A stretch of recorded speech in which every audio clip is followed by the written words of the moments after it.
Welcome everyone to this episode of the Bullets broadcast. My name's Tracy Malone and this podcast is brought to you by the Basketball Fix. It's run by Josh, Ryan and Jeremy. A huge thanks to the Basketball Fix crew. I'm just wondering if any of you have listened to their other podcast. They've got a podcast called Beyond the Buzzer. Last week's episode, after you listen to this, they had a great chat with Damon Lowry and I really enjoyed it. I love everything Damon Lowry's doing this league. Previously, they've spoken with Jack Heverin, Felix Van Hoff, as well as a host of players. So that's one of my favourite podcasts to listen to because when the NBL guys come on to the Basketball Fix, they're coming on from their homes. There's no lights, camera, action, and it's a really relaxed chat. So I'm really liking it. And today's episode, I am once again joined for a very good reason by Cameron Pawluk. Welcome back, Cameron. Thank you for having me back. You're so welcome. It's great to see you again. And first thing we're going to do is we're going to review the previous game that we've just had, our last game of this season. And then we're going to talk about why I've got you back on and what we really need to talk about today. So Cairns versus Bullets.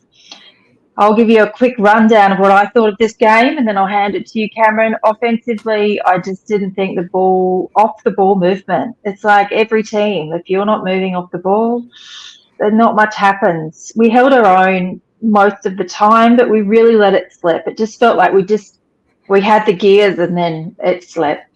I'm a bit annoyed. The bottom team on the ladder, Cairns, did better than us this season. Even though they were on the bottom of the ladder, I honestly believe that they did better than us.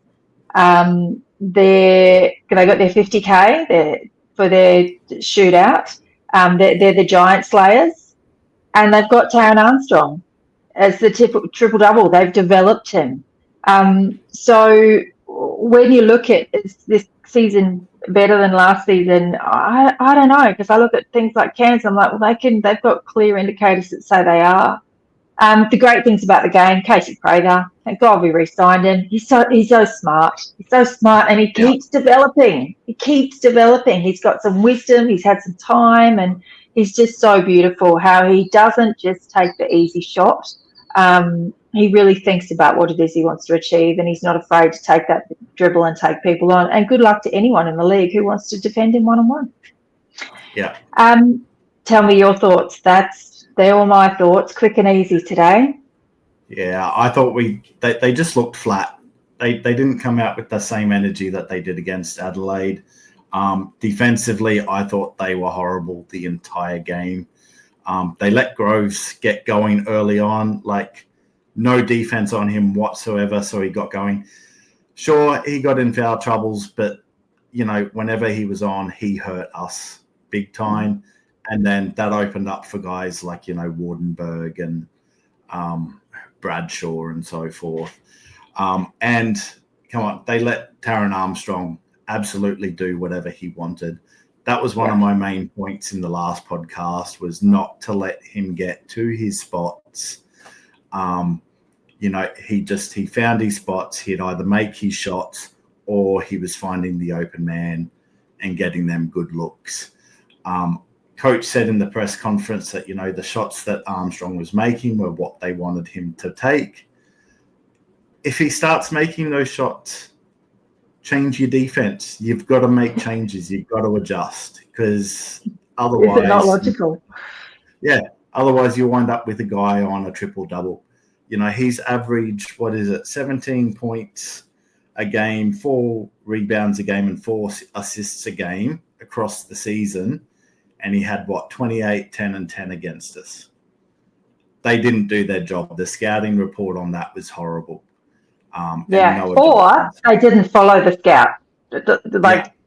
One or two things happened there and none of it was good. And, I said last podcast as well, who did really good against Grove was Coonan, and he didn't get a run on him. It's just like he shut him down last time. We had the same looking game last time. Coonan came in and put a stop to Groves, and that's when we started to have a little bit of a flash of a game on our hands. Yeah. Not noticed. Yeah, so positives, Cook and Prather, they were out there doing their thing again. Prather, once again, not great from three-point land.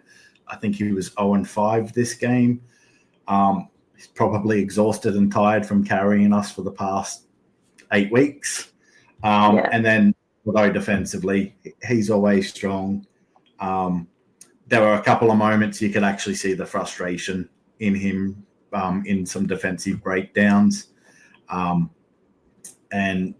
So just a horrible game. I will admit, I got to halfway through the third quarter and I actually turned the TV off. I was raging far too much and I couldn't keep watching. Yeah. I think I was doing something else while it was on because I was like, I can't even watch now. So I'm pretty sure like I flipped my laptop and got a bit of work done at the same time. I was like, I can only put half of my attention here because it's too much.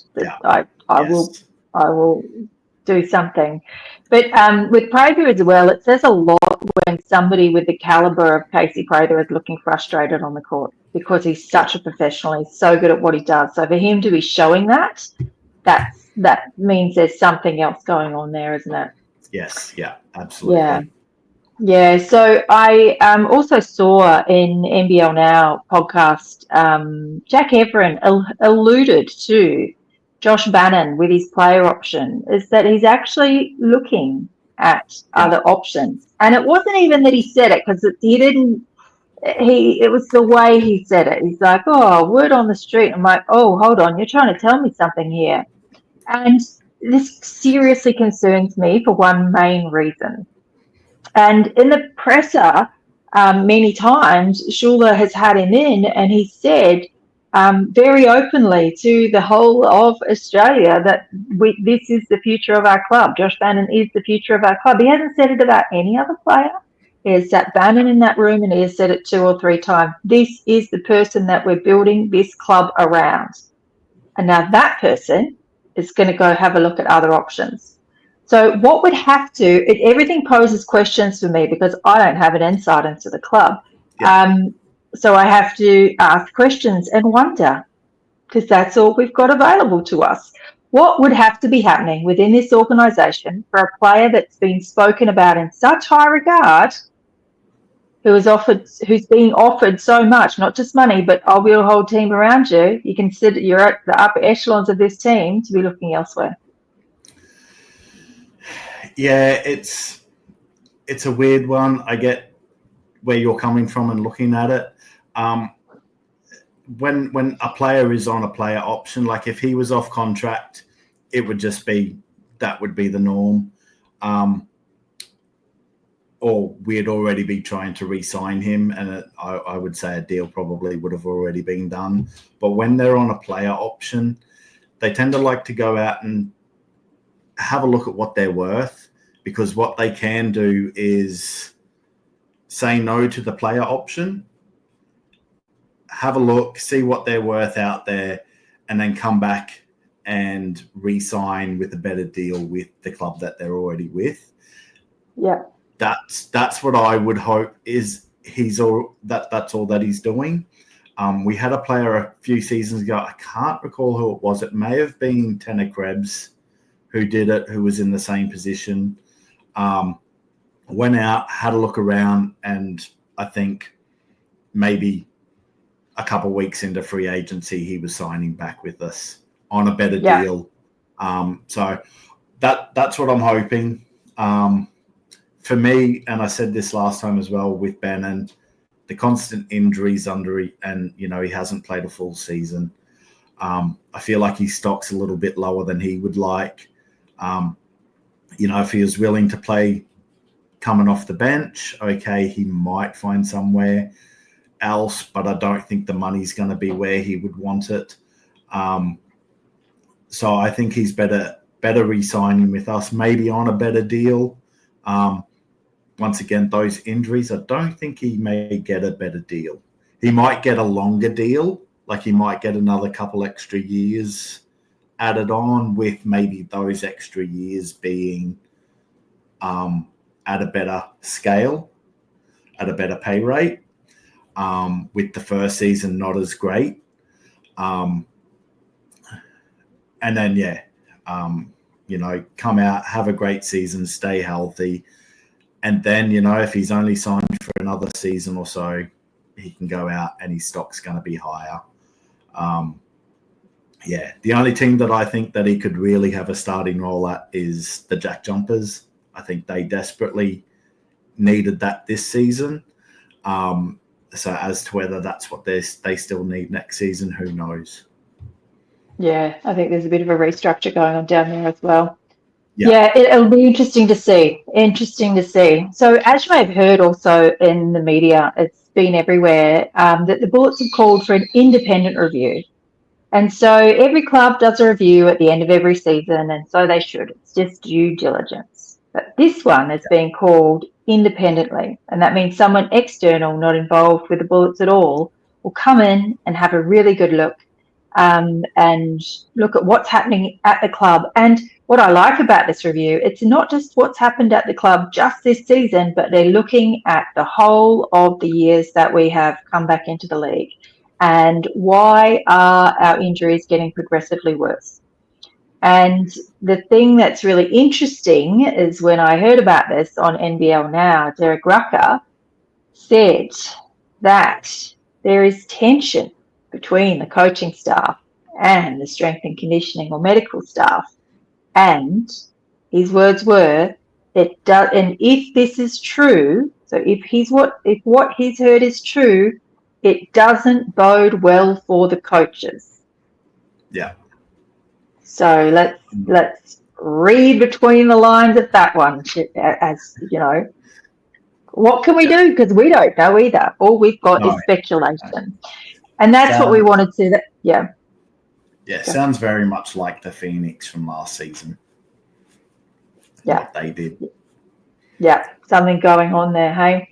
And so this is why I brought Cameron back on, because Cameron is a long-time member. As you know, he's a foundation member of the club, and I really wanted to bring someone on as a co-host on this one. I've been a member of the club since we came back into the league, because I really wanted to have a say for us as members this time. I was like, let's do our own review. And so we are going to be really honest.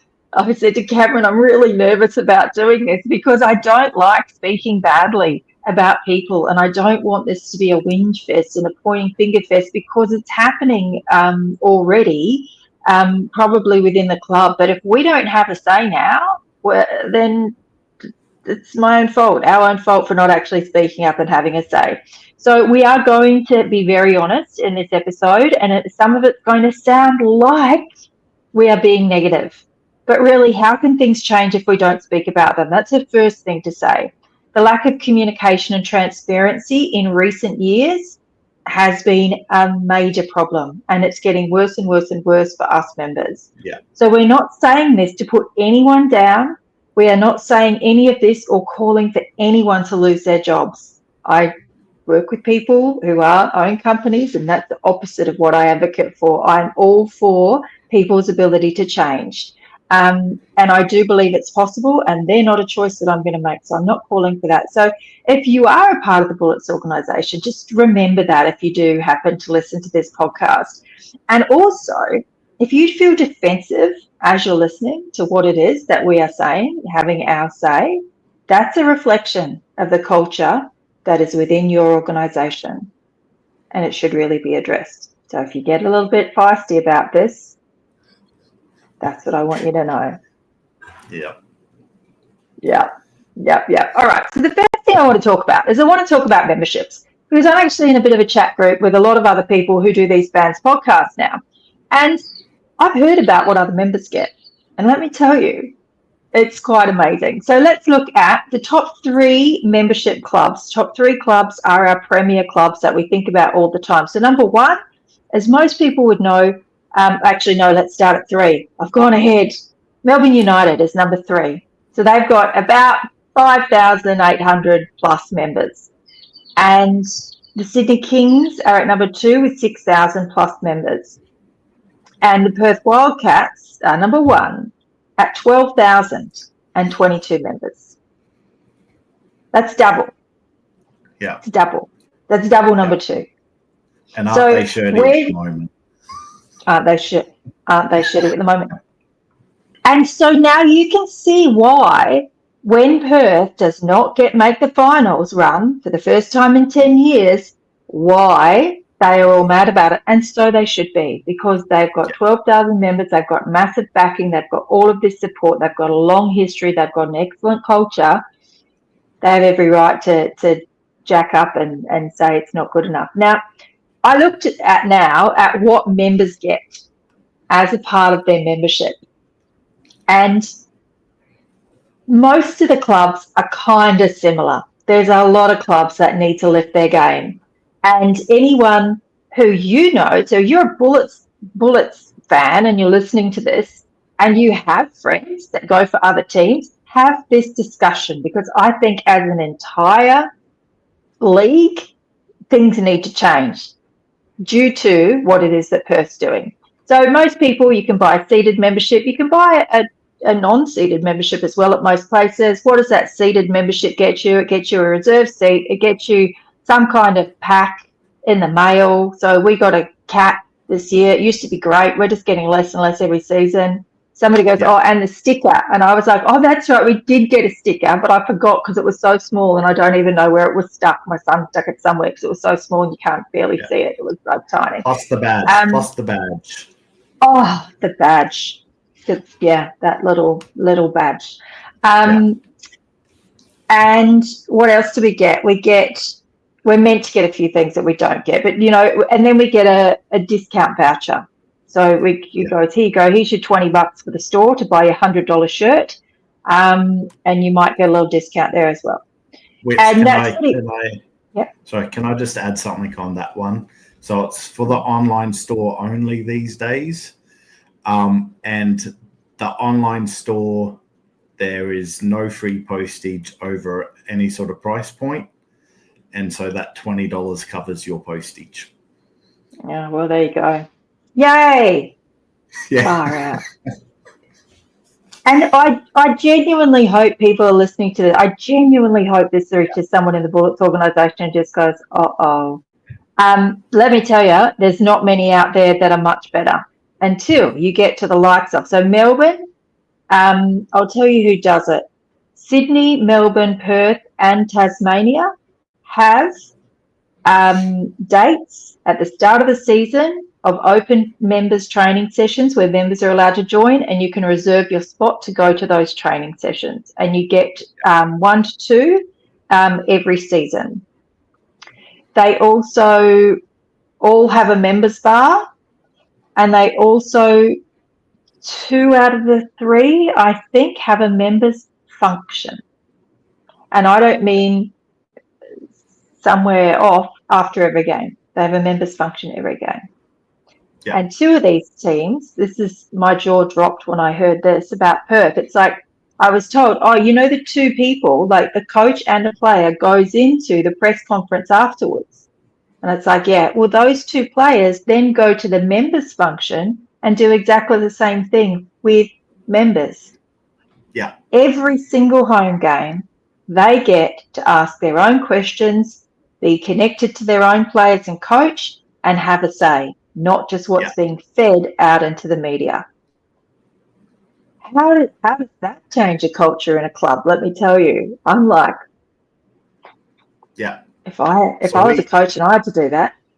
Yeah, we used to get that. So going way back, so through the 80s, 90s, and 2000s, we had that every game. The members, hold on. It would be a member. When did we get the championships?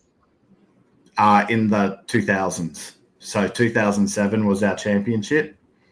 And the 80s, 85, 87. You would, as members, you would get to go to a members area that have a Q&A with the coach and a couple of players.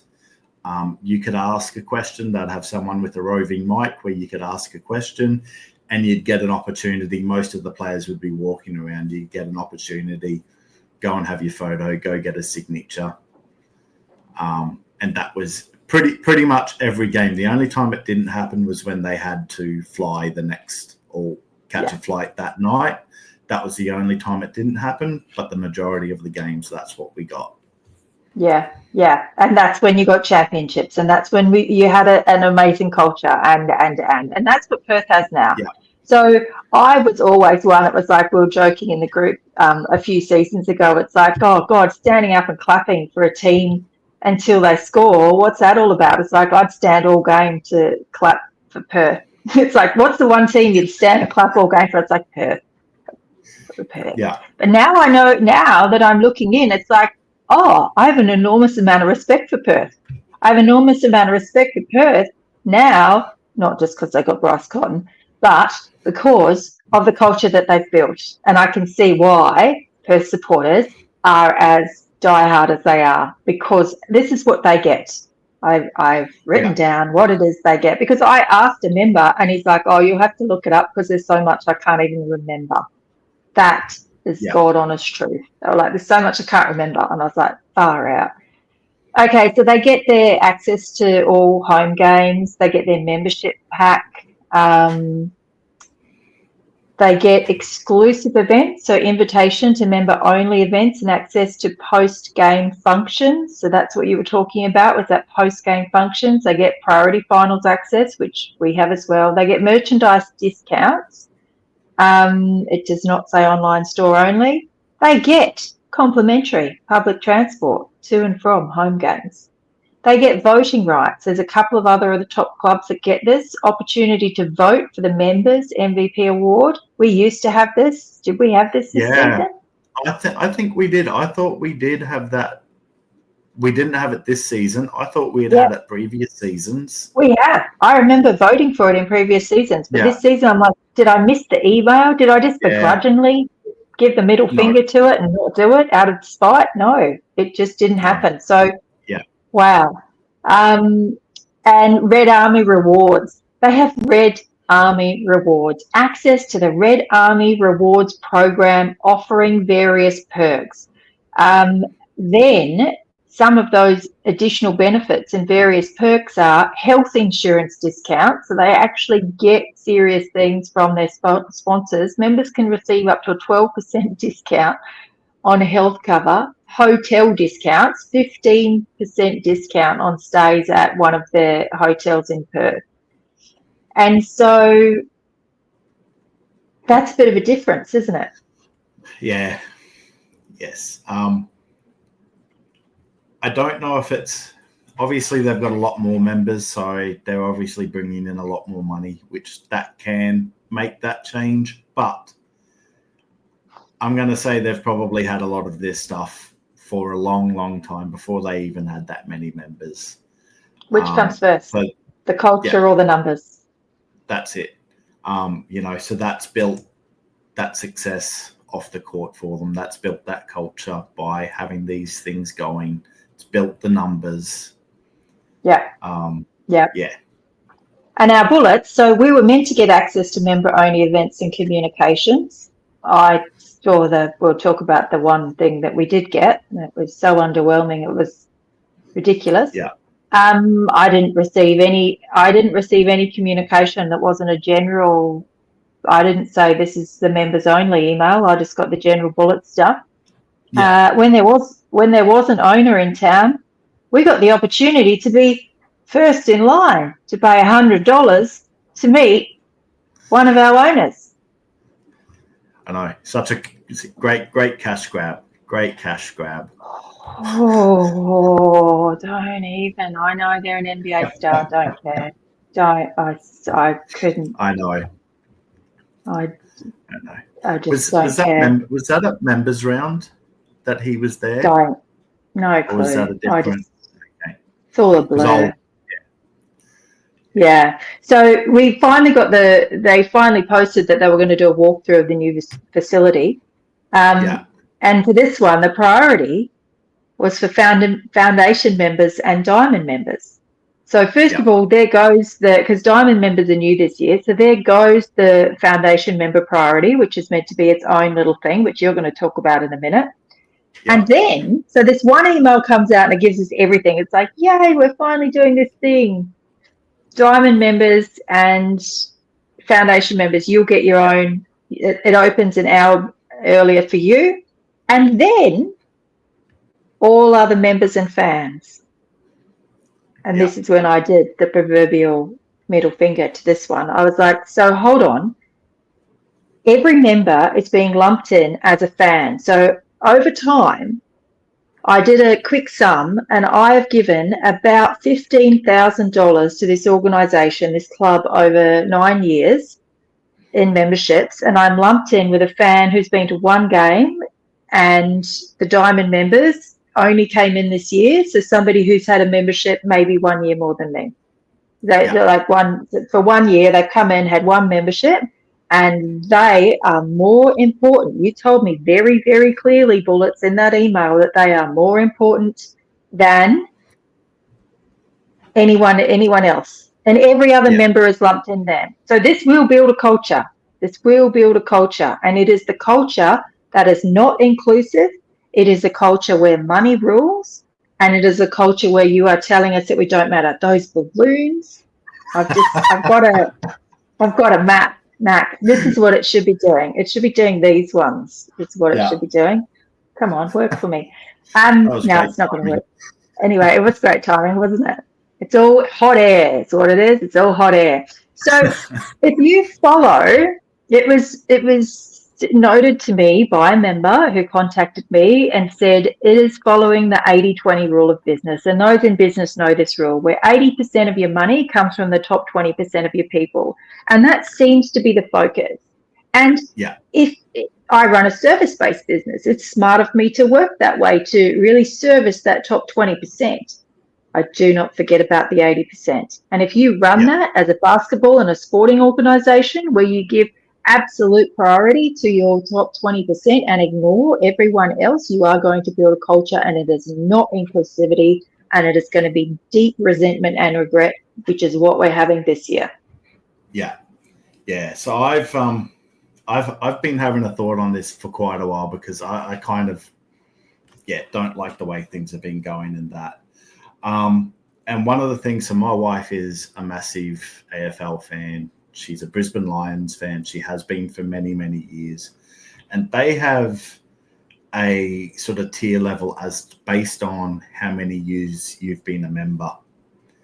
And that gives you extra rewards based on how long you've been that member.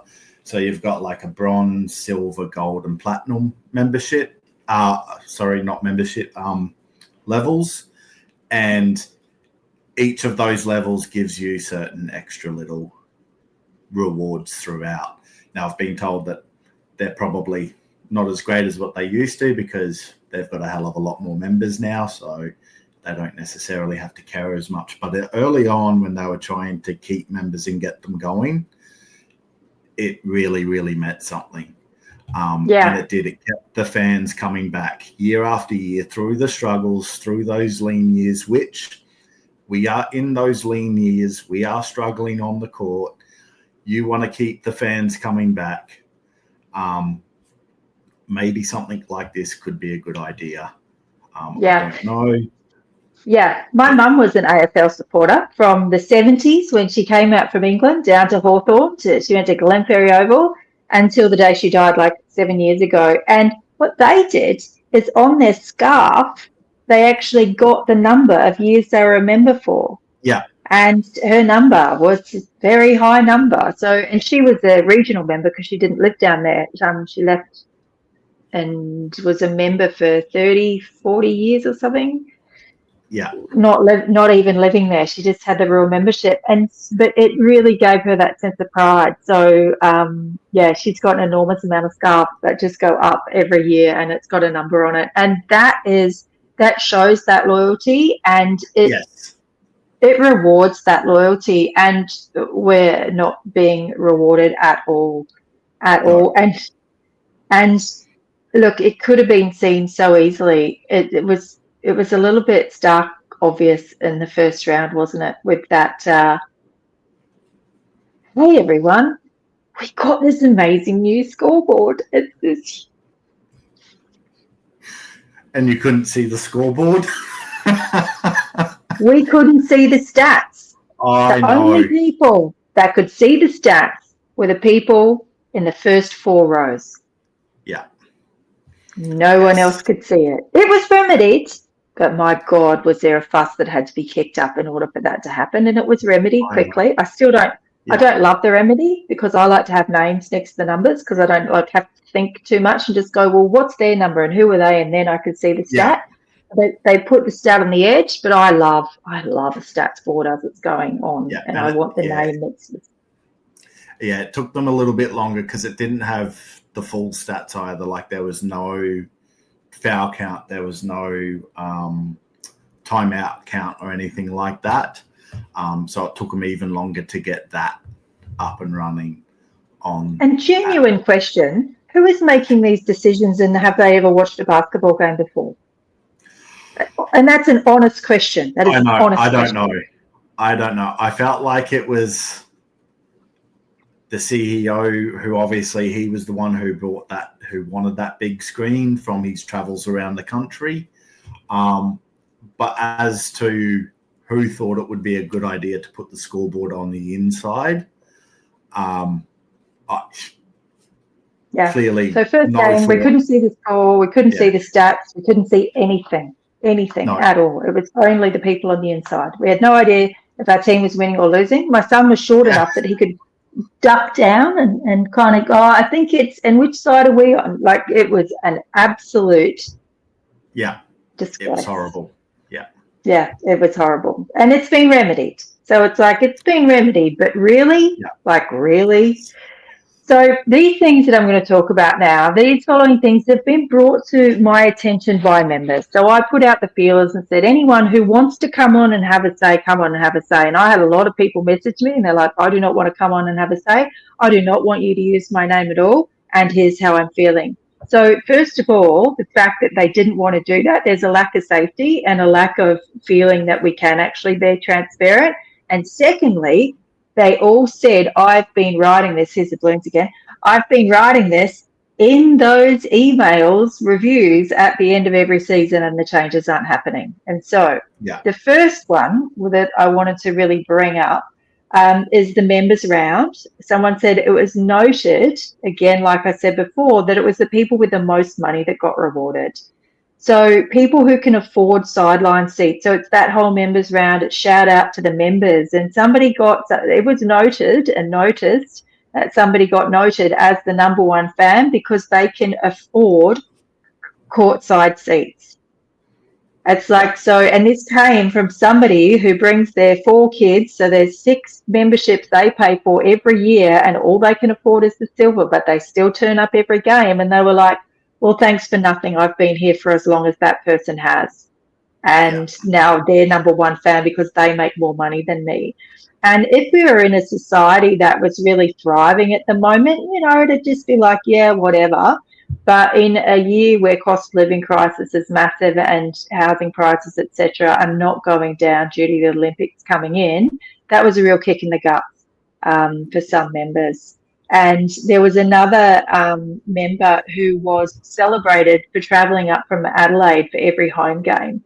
And now that is serious dedication, and I think it's an awesome thing to do. But once again, if you asked every single member in the audience and you did a little survey and said, how many of you, if you could afford to, would travel every game, home and away, with the team? I think you'd be absolutely amazed at how many people do it. And they used to do that kind of thing, but people have stopped doing it now because of the cost of living and the cost of flight. Yes. Yeah. Absolutely. So really disappointing, really, really disappointing. And someone drove down from Noosa for one game and got a shout out. Yeah, I know. For driving down from Noosa for one game. I sit near people that drive from Ipswich every game. I'm like, you're doing pretty much the same amount of driving. I drive 50 minutes each way for the game. Yeah. See? Yeah. And that's where it was like, oh, so dude drives for one game. And you've got members coming from the Gold Coast, coming from Ipswich, coming from all parts of Brisbane and Queensland. And you've chosen that one. Just think before you do things. Bullets, like honestly think, because there was not much thought that went into that. I honestly thought the members round just felt like a afterthought. It really just felt rushed. We got 2 weeks, if that, notification that it was happening. there was no reward for those who had been to every game. Those that were rewarded were the ones who pay the big bucks. Yeah. In previous years, the honor guard for the start of the game are the people who have attended every game. They go in, you'd go in for a draw. You'd get to do the honor guard, and then you'd get the signed jersey at the end of the game presented by that player. This year, I think it was you had to go to the members bar by a certain time and scan a QR code to go into the draw to win a signed jersey. And there was 6 jerseys that were up for grabs, which is just abysmal in my eyes. And then as a foundation member, I get a few little extra things. I've got one little gripe in terms of what we get as our member pack. We're meant to get a hat. It was always meant to be a unique hat, something different that you couldn't buy. The first few seasons, that's exactly what it was. Since then, it's pretty much been the member's hat with foundation member sewn into the side of it. I have spoken to a couple other foundation members, and they are disappointed in them because that was a part of the thing. It was meant to be something unique and special that we got extra that no one else would have. The other thing was we'd get invited to a foundation member event. For the past few seasons, it's wound up being at members round, which is fair enough. It kind of works. But this season, it was held before 4 p.m. on a Wednesday. Pretty much straight back. Everyone was it would have been first or second week back at work for most people. Once again, I've spoken to a couple of foundation members that went to it, that were able to make it. I think they had the coach come in for a quick chat. I'll just pop something in there. So on that, I sit next to foundation members, and they were like, there was a foundation. They didn't even know it was on because they didn't get a separate email. It was all in the one email, and it's like, oh, and here's the thing down here. Because she went back and looked. She's like, I did not get that email. And I was like, I don't know. I'm not a foundation member. And so she went back and looked and told me next time. So, sorry to interrupt, but that's how last thought it was. Yeah. Yeah. And it was lumped in with the diamond members as well. So it was a foundation and diamond members thing. I must admit, if I was a foundation member paying the money that I was paying and that's what they provided me, I'd be pretty peeved off as well. I believe they maybe had free drinks, but no catering or anything like that. Usually we'd get full catering. At Nissan Arena, it was held down in, they had like a special little function room. That's where it was held when it was there. You'd usually have a couple of the players come in. They'd walk around. You could have a chat, have photos. They'd have the coach come in. This time, I think they only got the coach. That was it. One time we actually had Kevin Martin, who's one of the owners. He was actually in the country. And you didn't have to pay $100. We didn't have to pay $100. Oh. He came in and had a chat, and you got to have a chat with him and have a photo with him and everything. No $100, no nothing. Season by season, it has gone down, down, down, down. And really, this season just felt like an afterthought. This season, I've missed 2. I missed last season's for personal reasons, but this season it was just purely, there was no chance I could get out of work and get there on that time. We still had one weekend game to go. Why couldn't you have done it on a weekend game? And that's for the members round as well. Why not do it on that last game, which was a Sunday? Do it on that game. That was our biggest crowd. Yeah, and that's a really funny thing. So when the Bullets and players and coaches are talking about and going, we got our biggest crowd, on our last game, and we sucked this season. I'm like, oh, so you think we turn up based on how you play? Most people can't get to a Wednesday night game. Most people can't get to a Thursday night game. Most people can't get to even the Friday night games are really tricky. Yeah. You got the most people at that game because it was a Sunday 1:30. Everyone could get to the game at Sunday 1:30. They'd done their kids' sport in the morning. All other sport was done on Saturday. They could make it. That's why we got those numbers, not any other reason. Yeah. In my opinion. Yeah, I know if I had have been coaching this year, I would have missed a large chunk of the games, of the Thursday night games, because that would have been game night. It's just I chose not to coach this year, so I was able to do it. But yeah, for those there are a lot of juniors who play Wednesday, Thursday night games. Yep, absolutely. And we have, I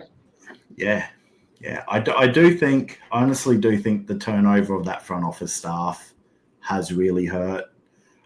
Their knowledge and understanding of things has just been lost along the way. One thing they did a couple seasons ago, and I put this in my feedback at the end of last season, was when they gave us the schedule, they sent out a schedule of all events that they were having alongside the games, so that you could pre-plan. So you could go, okay, that's members round, that's the foundation event. I'll make myself available to go to those things. And I don't think that's hard to do in their pre-planning. Once they know the schedule, you can start planning that stuff around it and let your members know in advance. Yeah. Basic communication. It's a really easy thing to do. And if you for some reason you can't plan that, I don't know how you're planning to run a basketball team. That has me worried. Yeah. I have always known who the membership liaison person is until the last 2 years. I've got no clue who it is. I've got no clue what their name is, and I've never heard or seen of them at all. So, and previous, our first one, she loved the racing industry and left because she got a job in the racing industry. But that first one that we had when we first came back into the league, she was dynamite. We were having meetings. Amazing. They were asking us what we wanted. We were sitting with the coaches. There was this whole building of community and culture. And then she left, and it was okay. It was okay when she left. Yeah.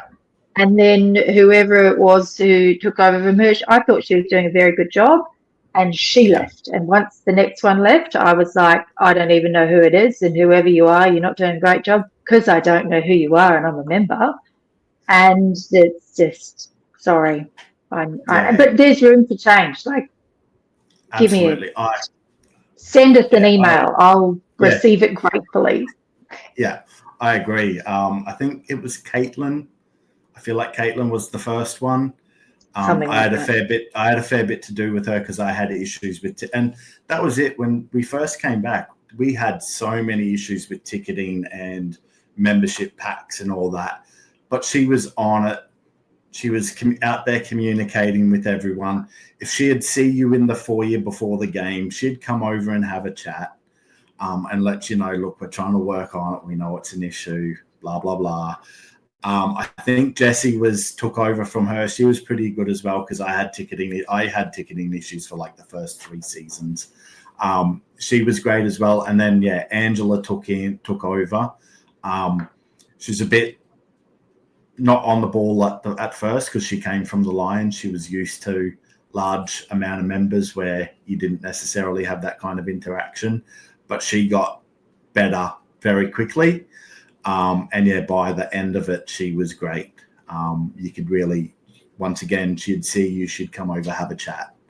And then, unfortunately, she went on maternity leave, I believe, and didn't come back from that. So And I'm not too sure. I think it's Katie now who is, but I've seen her once. Great. Well, Katie, we'd love to hear from you.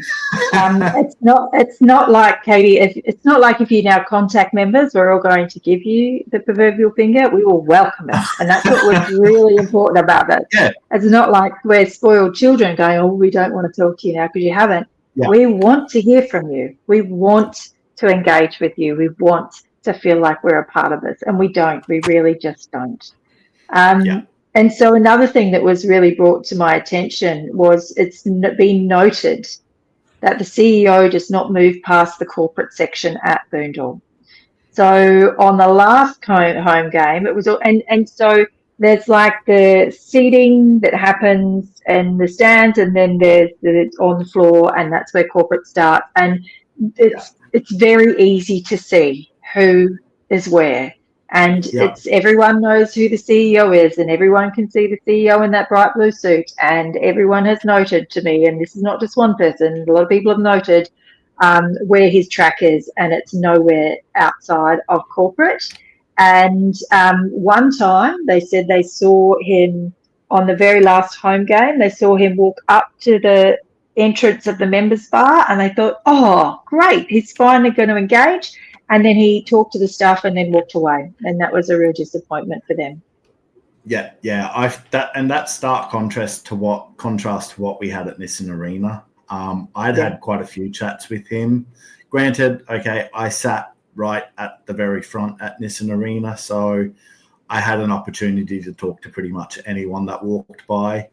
But at least he would stop and engage with not just me, but a lot of other members.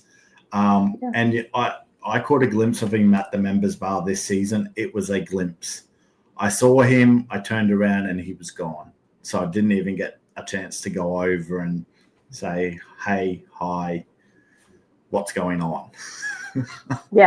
And so we know you can do it. We know it's there. And so again, we're not going to go, oh, don't talk to me, I don't want to talk to you. It's the opposite. It's we're asking for connection, and we're asking to be acknowledged and honoured, because we got lip service at the end of the last game going, it's a privilege to be a Bullets employer and to work this. I'm like, oh, like whatever, time to go.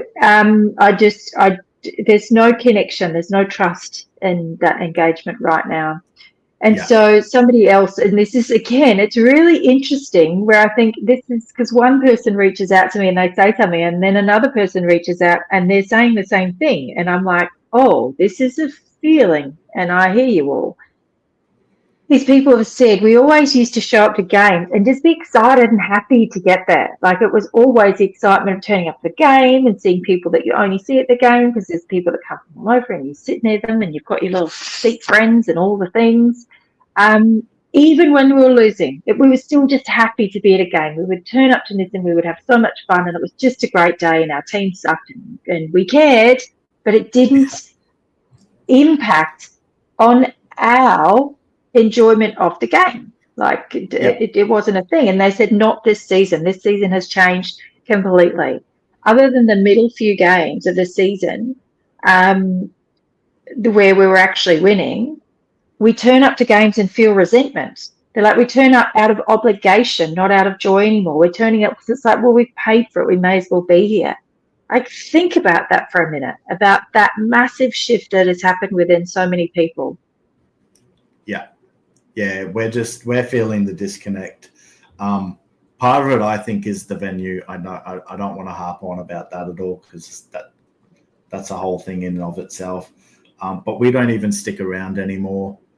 We used to sit and listen to the player, to watch wait for the players to come around, do their thing, listen to the post game interview, and then we'd go and find friends and have a chat with them and all of that. And but no longer. As soon as that game's done, we are out the door.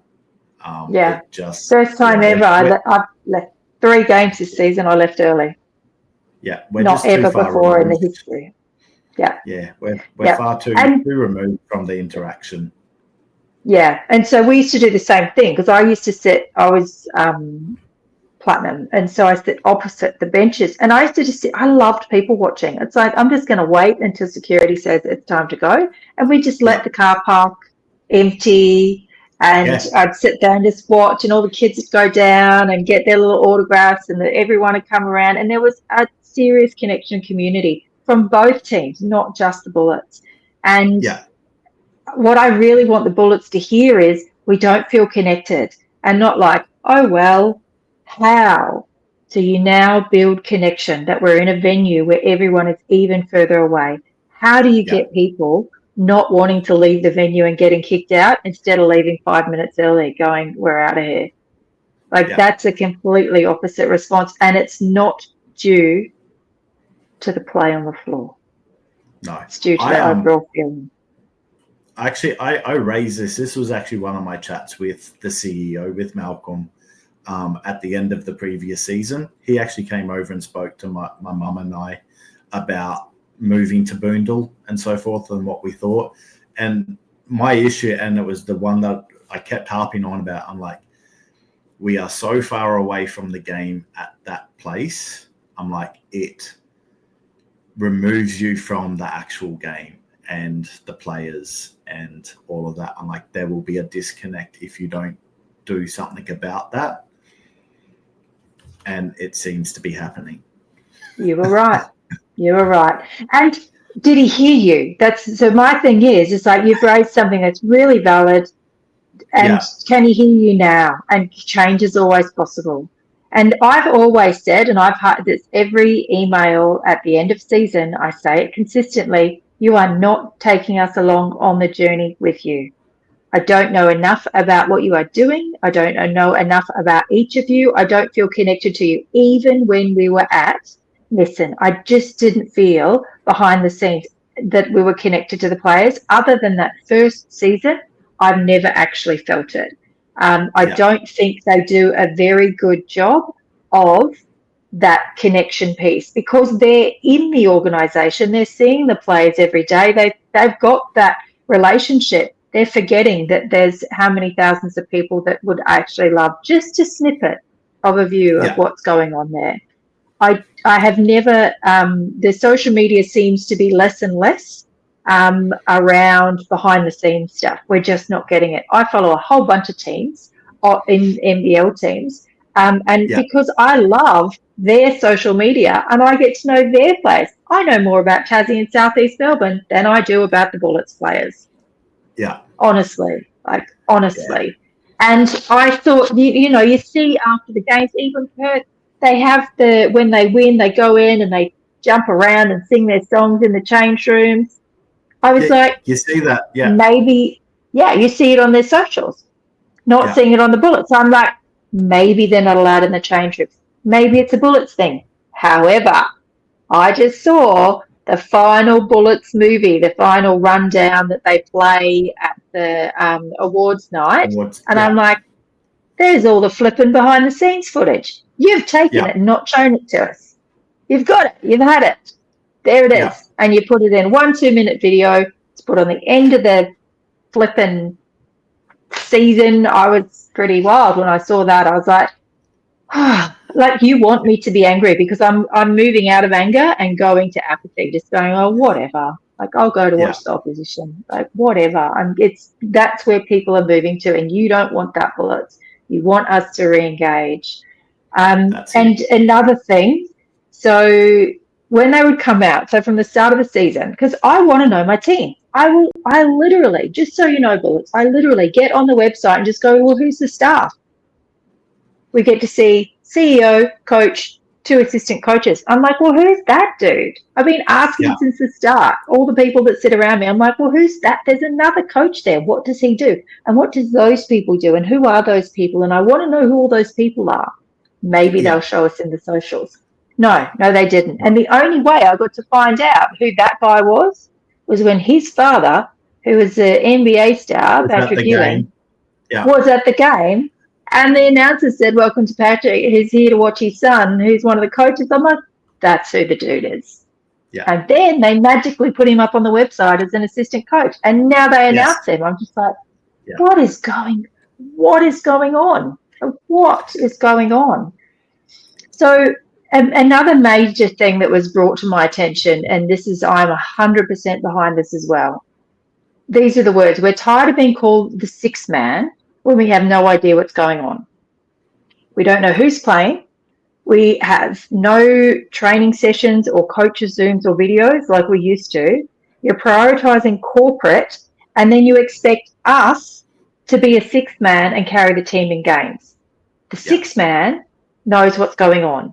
We don't. So stop calling us the sixth man unless you are willing to actually treat us like one. And that scoreboard that we talked about more at the start, it was the perfect example. It was just like, oh my God. Yeah, I know. They ask us each year at the end of the season to complete that members survey. And I know I've filled it out every year. Are they really actually listening to it? Because it doesn't feel like it most of the time. I don't think anything's really changed. Nope, me neither. And I do that with a cup of tea and put a lot of thought into it. Let me tell you, I write it and rewrite it, and so many of us do. And now this year, it's like, that's why people are messaging me, because we are not seeing results from what it is that we are saying. Yeah. So with the last review that they did when the new owners came in, there was that massive front of house change and a new coach. And we were told, it was very clear, and you can go and look for the clips because they were there and it was publicly stated that Brisbane deserves to be up there in the finals race. We've built the crowd numbers each year, even when we're losing. We're told we're getting a team of winners who are defensive minded. And where did we end up on defense this season in the league? So it's just like promises were made, and I turn up now and I'm like, whatever you say, it needs to come with action now, because your words, it's just like, whatever. It's a real feeling out there. Yeah. And so Damon Lowry, he's someone that I really respect, and I respect him for being so honest. He says things that I'm thinking often. I'm like, oh, you're the man. And I love what he's got to say, but when he's spoken about the Bullets, I absolutely disagree with him, because he said about the coaching staff and what's going on. He's like, Brisbane, stay with this coach because who else are you going to get? And I've been asked that a few times, and I was like, not good enough. Not good enough. It doesn't cut it for me. Jason Tatum, Josh King are prime examples of how the right coaches can make a massive change. Who else have we got? Well, how did they find them? Yeah. I've been having this discussion with my friend all week. We are very much not in agreement with anything. It's been an interesting chat. Obviously, something needs to change because we just keep putting out poor performance after poor performance every year. I get what Coach was saying, where he said, we finished on the same win-loss ratio as last season. I get where he's saying with all the injuries we've had, that's actually probably not too bad. I do think had we not had that run of injuries, we probably would have won another 3 or 4 games, which would have popped us into that top 6. So, okay, and maybe we wouldn't be having this chat now if that had happened. So the review looking at all of that other stuff, great. Get in there and find out why we're having these constant issues with injuries. I don't mind bringing Shula back for another season. First season wasn't his team. This season, the injuries, you can kind of give him a bit of leniency there, but things need to change. Do the review. Does he need to be actually listening to his medical staff? Because clearly there's issues there. So listen to what they're saying. Stop pushing your players so damn hard. Maybe win your players back in that regards, because maybe that, pushing them so hard to where they're injuring themselves has then created that disconnect, which then causes issues on that defensive end. Maybe look at our assistant coaches. I do question some of our scouting reports that, is usually up to the assistant coaches to do. There's one in particular. He's been there for a while now. I like the bloke. I'm just not too sure if he's actually up to par. Make some changes there. You've got to make some changes somewhere. I don't think head coach is that spot right now. Otherwise, we will wind up looking like Adelaide, just a rotating door of head coaches, and that absolutely destroys your culture. It's probably the one big thing that Shula has done is he has changed that culture within that team. It was pretty messed up when he walked in, so I don't think it was too hard to change, but he has turned that around. Definitely bring him back, but make some other changes. He's definitely under pressure next season to perform. Give him, those for up till that first FIBA break, and if we're not doing great, off he goes. Make the change, similar to what Phoenix did this season. Because they went through the same thing the previous season, all those injuries. They did the review. They brought Mike Kelly back. He wasn't performing. Bang, let him go. Bring Josh King in, and look where they are now. So yeah. And I hear you, and I agree to an extent. So I don't have anything against Shula, but as we have prefaced in this whole podcast, we have no idea what's going on in that organisation, in our team. And so it depends what the review finds for me. It's like, it's so hard to say this because I'm like, I want change. I want actual change, and I want it there now. So if this review shows that the coaches ignored the strength and conditioning and medical staff, which our head of medical and strength and conditioning turned over that position again in October last year. Details are hard to find. Details are hard to find because it's not on the website. So I had to do a bit of ChatGPT searching for that one.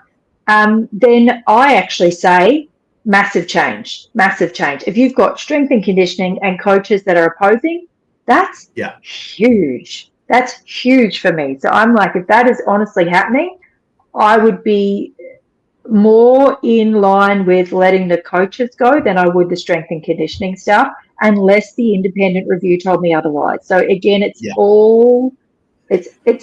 how do we know? We don't know because we are not connected to our club. That's what we know. But what I want is I want to move in the right direction. And I actually do have faith in the ownership. So if Shula stays next season, I'm not going to have a problem with it at all, as long as we get results. If they do the independent review and they go, we've sorted it out, Shula's head coach, this is where we're moving, I'm like, great, I'm showing up, I'll turn up. Now I want the results, please. I want the results, please. Have you heard the word that I'm looking for? And also, because with coaching, it's a real thing for me because I look at behaviour. Human behaviour is one of my passions. And some coaches build teams with a certain type of player. It's like we're looking for a certain type of player. So Gorge and the Kings is a perfect example of how that may not work out for some people. And then you look at this new generation of coaches like Josh King coming through, and he has always said, my job is to get the best out of every person. I want how do I get the best? And it's our Sobes 2.0. Look what he's been able to do. Things that coaches haven't been able to pull out of him, he's been able to do this season. So for me, our coach has said, you're out. You're not of a winning culture. This coach has gone, great, I've got these amazing players with this incredible talent. How do I get the best out of them to make this team hum? And so for me, I cannot stop saying the name Josh King. I'm just like, everyone goes, but I'm like, Josh King's done it. Don't say it can't be done. They found him. Where was he? Over in Turkey or something? They found him. He's not Australian. He showed up and he has made massive change, cultural, everything. And he is that club is humming now thanks to him. No matter where they finish up in the next few weeks, And so with owners, for me, it's like we've got owners who've got the money and the knowledge. We don't have, Jim who owns a mowing company running a basketball club. We have got serious owners with serious money who know how to build teams and clubs. They know how to build cultures and they know how to make money as well. So to them, I want to say there's still a belief around a lot of members and fans that you're not spending money. And that's why do we think that? Because we haven't heard from you since you took over. And now you're trying to charge us $100 to say g'day. And so how far away from me are you? Do we even know your names? Do we really know who they are? I'd have to go and look you up because I don't even know who you are. And we've not heard from you this season. You all came in on a Zoom call when you first took over, made a whole bunch of promises. We haven't heard boo from you since. You're not part of our team because we don't know who you are. And everyone believes you're not spending money. And I don't actually agree with that. I think they are spending money. And I think they're being proactive. I don't have a problem with the owners. I'm like, I've sat and Googled them all because I'm that kind of person. I love this team that much. And I'm like, these people know what they're doing. We've got amazing owners. Just please step in and talk to us a bit more. I think you can see it because they brought, Stu Lash in to really help, which I think has, and, in finding that talent and spending the money, surely Casey, I know, was cheap this season, but he's certainly not cheap for this upcoming, for the new for next season. And I don't think Bateman was cheap either. Cook maybe, but he was always meant to be coming off the bench. So, and Banger came in. When Banger came back into the league, he was on the biggest contract ever seen in the NBL. It was something like 900,000. So it's like they will spend the money. They will absolutely spend the money. So I don't. But and you're welcome to the owners for me saying this on the podcast. But you need to talk to us more. You need to connect with us more. Stu Lash is great. I've seen him at one game this season. How do you manage a culture? How do you make sure things are happening when you are not in the country? And so we need more connection. And so to the owners, I just want to say, I really trust you. And please bring in the staff that are ready to work together and truly build cohesion and community across all areas of the club. I know you want a winning culture on the court. We want connection and a winning culture and a real community for our team. And a lot of basketball-loving staff were culled in that last front office clear out. And I'm going to challenge that, because if you don't know what the scoreboard's meant to look like and you don't have a love of the game, like, honestly, I shouldn't have to. I shouldn't have to start a podcast and go, I want to start a podcast to build community because I don't feel it. I want to be connected to my club, so therefore I'll take steps to make sure I build something to gain that connection. This should have been your job. And absolutely. You're welcome to sponsor us if you want to. But what I want more than anything is real change. I just want change. Like, all of this will settle down if we get change. And this is one thing. When we came into this episode, we were like, God, I wish. We both sat there and said, I wish this is the episode that we didn't want to do. We didn't want to have this conversation. We really didn't. I was like, Cameron, I think we have to do this. I think you're the person. Are you up for it? He's like, yeah. And I'm like, I don't really want to do this. This is like the resentment people feel when walking into the games. We don't want to do this episode. This is the last flipping thing we want to talk about. The last thing we want to talk about. We want to be talking about what great signings we're getting, all the awesome things we're doing, the Prather family, seeing the Prather family do out there in the world. Tyrell Harrison has just had another little baby. Did you see that gorgeous little baby? Huge shout out to the Harrison family. They'll be in that little bubble of love after babies just come into the world. This is the stuff we want to be talking about. And instead, this is the episode we had to have. And the really,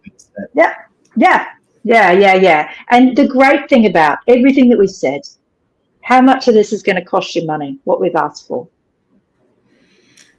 Probably not going to cost you too much. If anything, it'll bring your money in.